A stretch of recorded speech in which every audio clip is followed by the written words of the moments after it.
Manong guard, pwede po bang palabasin niyo na po kami? Kanina pa po kami ditong alas 3, saka pinauwi na po kami ng mga teacher. Okay naman daw pong lumabas na. Hindi pwede. Hindi pa time eh. Anong oras pa lang? Bingi ka ba, Manong guard? Kakasabi ko lang, ang pinayagan na kaming umuwi, nanggigigil ako sa'yo. Bakit? Yung teacher mo bang nagbubukas ng gate dito? Hindi naman, di ba? Kaya ako masusunod. Anong guard, nakikita mo to?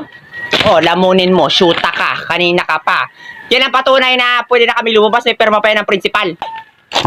Anong pakialam ko dyan? Ay, totoo ba yan? Hindi. Imagination mo lang yan, Manong guard.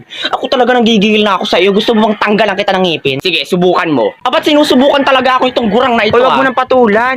Kayo mga bata kayo, napakawalang galang ninyo, napakawala ninyong modo. Bakit ganyan kayo makapagsalita? Siyempre, may bibig kami. Ay, paano ba dapat magsalita? Nakasplit? Nakabalod? Nakatuwad? Ang bobo mo rin, Manong guard, ano? Ay, saan kami dapat magsasalita? Sa kilikili o ayan, kausapin mo? Layo mo nga sa akin yan, baka may pasabog ka pa dyan eh. Kung may pasabog man dito, yung hininga mo na yon, halos nga lahat ng bagang mo bulok na eh. Baka nga tinutubuan na yun ng kamote. Lalong hindi ko kayo palalabasin, lalo ka ng bata ka, napakasama ng ugali mo, siguradong wala ka mararating sa buhay mo. Siguro kaya namatay yung nag-ampun sa'yo dahil ganyan yung bunganga mo. Huwag ka naman damay na ibang tao, busit ka, makakarma ka rin. Hindi ako naniniwala sa karma. Manong guard, palabasin mo na sila. Sige po, ma'am. O, lumabas na kayo, mga buisit kayo. Buisit na guard niya, sakit sa ulo. Beep, beep! Oh my God, hala! Hala, nadagasan si Manong Jeric! Hala, totoo? Hala, kawawa naman. R.I.P. that Jeric. Hey! May buhay pa daw. Ay, sayang naman.